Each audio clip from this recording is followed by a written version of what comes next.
ETF index mutual funds నేర్చుకుని స్టాక్ మార్కెట్లో రాణించాలనుకుంటున్నారా? వెంటనే ఈ నెంబర్కి కాల్ చేయండి.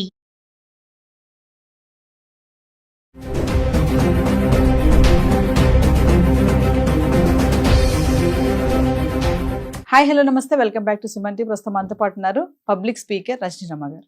నమస్తే మ్యామ్. నమస్తే నవీన. మ్యామ్, ప్రెసెంట్ డేస్లో మనకు పనులన్నీ అయిపోయాక ఏదైనా కొంచెం టైం దొరికింది, ఇలా కూర్చుందాం అంటే, కూర్చొని మాట్లాడుకుందాం అంటే, ఆ టైంలో కూడా మన చేతిలో మొబైల్ ఉంటుంది. అవును, ఖచ్చితంగా మొబైల్ పట్టుకొని ఏదో చూసుకుంటున్నాం అనేసి ఇదే పని. అంటే ఒక్కరోజు కూడా ఆ మొబైల్ని మనం పక్కన పెట్టి ఉండలేమా? ఈ మధ్య కాలంలో ఈ జనరేషన్లో వైఫ్ అండ్ హస్బెండ్ రిలేషన్స్ చూసుకుంటే, మ్యారేజ్ అయ్యాక పెళ్లి ఆల్బమ్ ఉంటుంది చూసారా, అది వచ్చే లోపే డైవర్స్ అయిపోతున్నాయి కొంతమందికి. అంటే అక్కడ డిస్టర్బెన్స్ అనేది ఈ సోషల్ మీడియా, ఈ గ్యాడ్జెట్స్ వల్ల కూడా వస్తుంది. ఎంతమంది వైఫ్ అండ్ హస్బెండ్స్ అసలు మీరు అన్నట్టుగా ఒక వీడియోలో చెప్పారు, పడుకునే ముందు కాసేపు కూర్చొని మాట్లాడుకోవాలి అని. ఆ మాట్లాడుకునే టైం లేదు. అక్కడ కూడా హస్బెండ్ కానీ వైఫ్ కానీ, హస్బెండ్ అనొద్దు, మన వైఫ్స్ కూడా ఆగి తయారయ్యారు. ఆ టైంలో కూడా బెడ్ మీద కూర్చొని కూడా పడుకునే టైంలో ఆ 10-11 అయినా కూడా ఆ మొబైల్ తోటే. మరొకసారి దీనికి చెక్ పెట్టే సూత్రాలు ఏం లేవంటారా?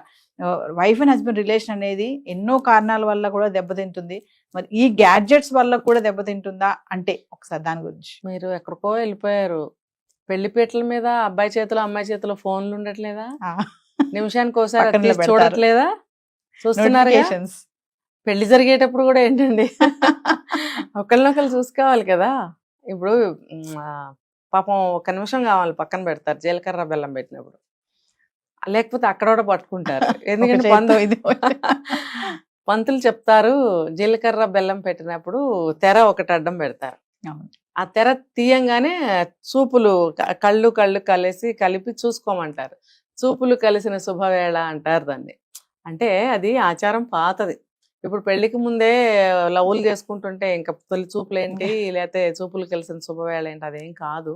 సాంప్రదాయాన్ని పోగొట్టకూడదని అది ఒకటి ఏర్పాటు చేస్తారు. అసలు అర్థం అప్పుడు చూసుకోవాలి అని. అలా చూసుకోవడం వల్ల కళ్ళు కమ్యూనికేట్ చేస్తాయి వాళ్ళ భావాల్ని, వాళ్ళ మనసులో ఉన్న ఉద్దేశాలని కూడా. ఇప్పుడు అది లేకుండా పెళ్లి పీటల మీదే నిమిషానికి ఒకసారి సెల్ ఫోన్ చూస్తారు. ఇంకా గట్టిగా మాట్లాడితే పెళ్లి కొడుకే ఫోన్లో డెకరేషన్ వాళ్ళతోటి చుట్టాలు గనక వస్తుంటే లొకేషన్ పెట్టమని పెళ్లి కొడుకుకి ఫోన్ చేసి అడగడం లాంటి దరిద్రమైన పనులు కూడా జరుగుతున్నాయి. పక్కన ఎవరైనా చూసుకోవచ్చు కదా, పెళ్లి కొడుకే ఫోన్ చేస్తారు. చుట్టాలు అవనివ్వండి, ఫ్రెండ్స్ అవనివ్వండి, లేదా పెళ్లి కూతురు తరఫు వాళ్ళైతే ఆ అమ్మాయికి చేస్తూ ఉంటారు. ఇది అసలు ఎంత మాత్రం కరెక్ట్ కాదు. ఉంటారు కదా పక్కన, లేదంటే వెడ్డింగ్ కార్డ్స్ మీద నెంబర్స్ ఇస్తారు, ఫోన్ నెంబర్స్. ఆ నెంబర్కి ఫోన్ చేస్తే వేరే ఎవరి నెంబర్ అని ఇస్తే వాళ్ళు చూసుకుంటూ ఉంటారు. ఆ పని చేయరు, డైరెక్ట్గా వీళ్ళకే ఫోన్లు చేస్తారు, మా ఫ్రెండే కదా, మా సొంత చుట్టమే కదా అని చెప్పి. ఇంకొకటి ఏంటంటే వాళ్ళు కూడా నిమిషానికి ఒకసారి ఏమైనా మెసేజ్లు వస్తున్నాయా వాటి కోసం వాట్సాప్లో ఓపెన్ చేసేసి చూస్తూ ఉంటారు. అంటే సరే పెళ్ళి అయిపోయిన తర్వాత కూడా ఇదే స్థితి. పెళ్లికి ముందు అంటే పెళ్ళి అయ్యే వరకు పోనీ మాటలు ఉండవు అనుకుందాం, పెళ్ళి అయిన దగ్గర నుంచి మాట్లాడుకోవచ్చుగా పోనీ. అప్పుడైనా ఫోన్ పక్కన పెట్టి పెళ్లి అయింది కాబట్టి, భార్యాభర్తలు అయ్యారు కాబట్టి ఏదన్నా మాట్లాడుకోవడానికి ట్రై చేయాలి. మాట్లాడరు. ఏంటంటే వీళ్ళకి మీడియా ద్వారానే మాటలు కూడా, ఇందులో ఏదైనా చూస్తారు దాని గురించి మాట్లాడుకుంటూ ఉంటారు. నేను చూశాను. ఆ ఫోన్లో చూడడము, చెప్పుకోవడం, నవ్వుకోవడము, లేదా కాసేపు ఫ్రెండ్స్ వస్తే కొంచెం ఎంటర్టైన్ చేస్తారు. ఇంకా వాళ్ళు ఎంతసేపు ఉండరు కదా, తర్వాత మళ్ళీ వీళ్ళలాగా. ఈ పద్ధతి అనేది పోవాలి. అంటే మీరు అన్నట్టుగా మేడం, మామూలుగా ఈ మొబైల్స్ లేకుండా ఒక గంట అయినా మనం ఉండగలుగుతామంటారా? ఉండలేము. అంటే అవసరం ఉంటేనే చూడాలి. మరి అందుకే చెప్పేది, ఇప్పుడు మీరు నేను ఉన్నాం, మన అవసరానికే చూస్తా ఉందండి. అదే పనిగా దాంట్లో వేరే ఏం చూడం. ప్రోగ్రామ్కి సంబంధించినవి మీరు ఏమైనా నోటిఫికేషన్స్ పెడితే చూడడము, నేనేమైనా రిప్లై ఇవ్వాలంటే కూడా అంతవరకే కదా మనం చూస్తాము. అది అందరూ తెలుసుకోవాలి. అది మనకి అవసరాన్ని తీర్చే ఒక వరం, అది దేవత అని చెప్పుకోవాలి. అవసరాన్ని తీర్చే మనకి ప్రపంచాన్ని మన చేతిలో ఉంది అంటే నేనైతే అది దేవతా స్వరూపంగానే అనుకుంటాను. ఏది తెలియకపోయినా గబుక్కుని మనం అది చూసుకుంటే వెంటనే మన చేతిలో నాలెడ్జ్ పెడుతుంది. మరి అటువంటి దాన్ని మన అవసరానికి వాడుకోవాలి, కానీ అన్నెసరీగా పిచ్చి అన్ని చూడకూడదు. అవన్నీ చూస్తుంటే అవే వస్తూ ఉంటే అసలుది పోతుంది అనమాట. అందుకని మనం మంచియే చూస్తూ అవసరానికి అవే చూస్తే అవే వస్తూ ఉంటాయి. మనకి నాలెడ్జ్ని పెంచుకోవచ్చు. ఈ వీటి వల్ల ఏంటంటే గొడవలు వీటి వల్లే వస్తున్నాయి కుటుంబాల్లో.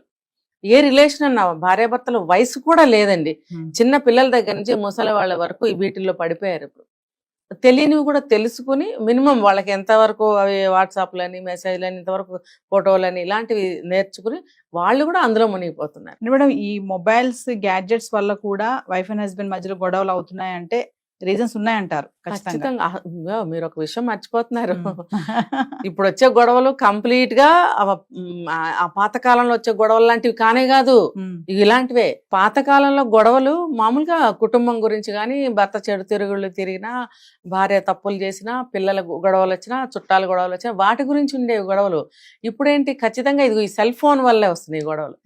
ఈ సెల్ ఫోన్ తోనే గొడవలు వస్తున్నాయి.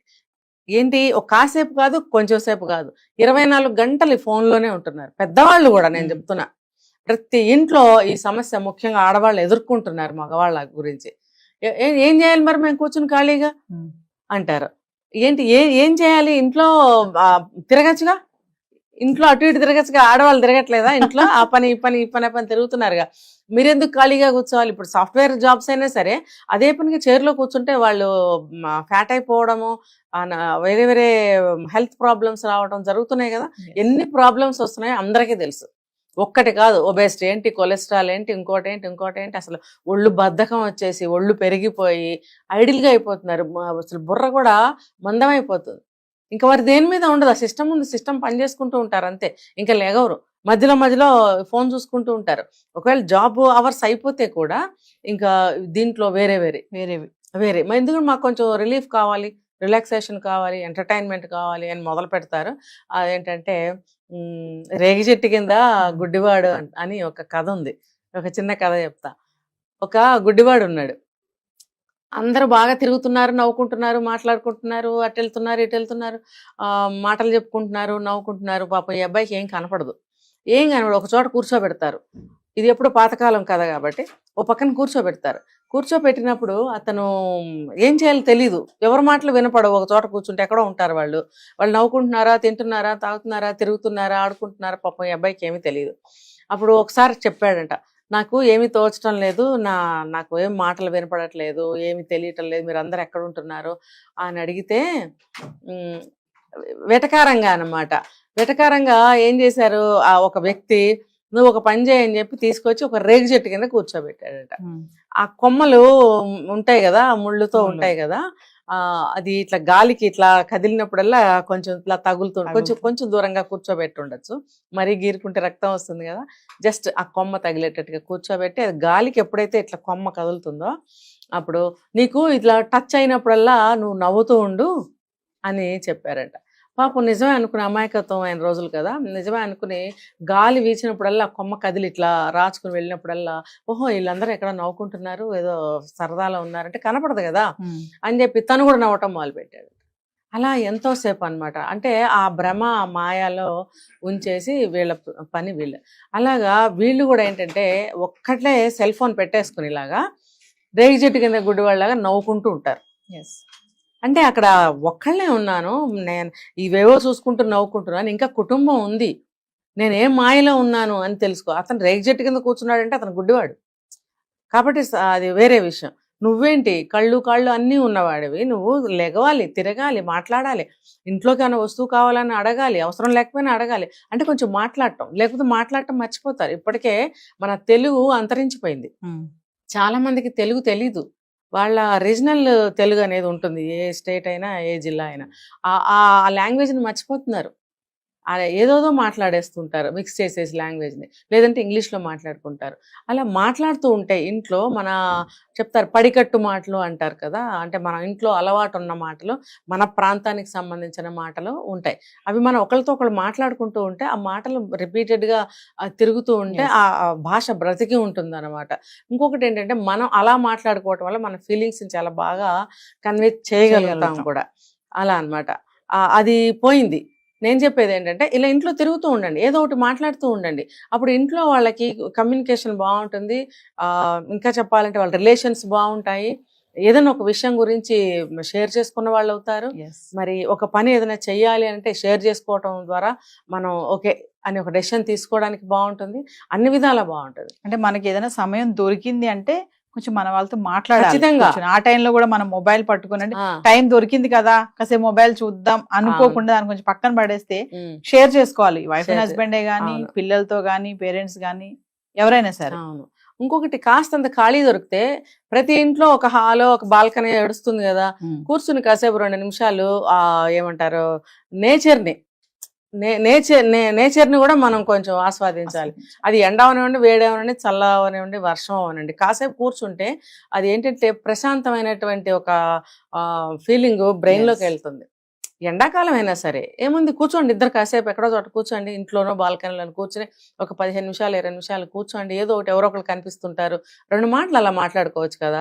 ఇంట్లోనే ఆ సిస్టమ్ దగ్గర ఒకళ్ళు, ఈ సెల్ ఫోన్ దగ్గర ఒకళ్ళు, పొయ్యి దగ్గర ఒకళ్ళు అలా మగ్గిపోతే వాళ్ళ ప్రపంచం ఏం ఉండదండి.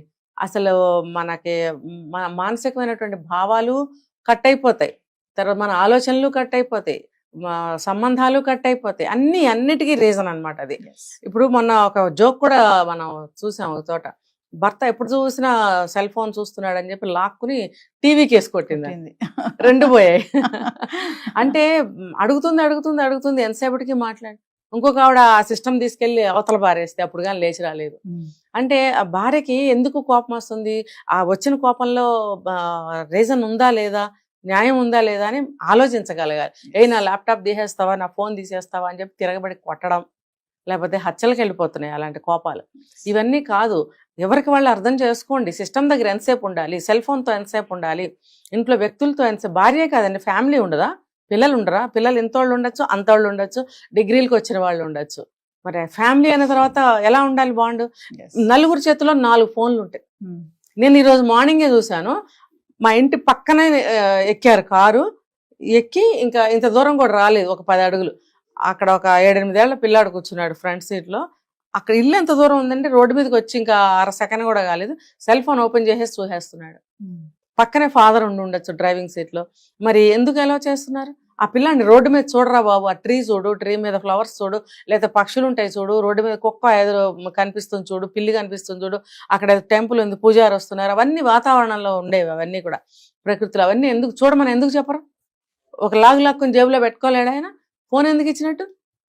ఇంత పిల్లల దగ్గర నుంచి పెద్ద పిల్లల వరకు ఎంతమంది ఉంటాయి ఇంట్లో, అంతమంది చేతిలో సెల్ ఫోన్లు, ఇవి స్మార్ట్ ఫోన్లు ఉంటున్నాయండి, మామూలు ఫోన్లు కావు. మరి ఎవరి ప్రపంచం వాళ్ళు, ఎవరికి కావాల్సిన వాళ్ళు చూసుకుంటాడు. టైంకి ఇది మాత్రం ఎక్కడి నుంచి వస్తుంది అంటే, ఇంట్లో భార్య మాత్రం వెళ్ళి వండాలి, ఆవిడ కూడా తూతు మంత్రంగా వంట చేసేసి గవా ఫోన్ చూసుకుంటుంది.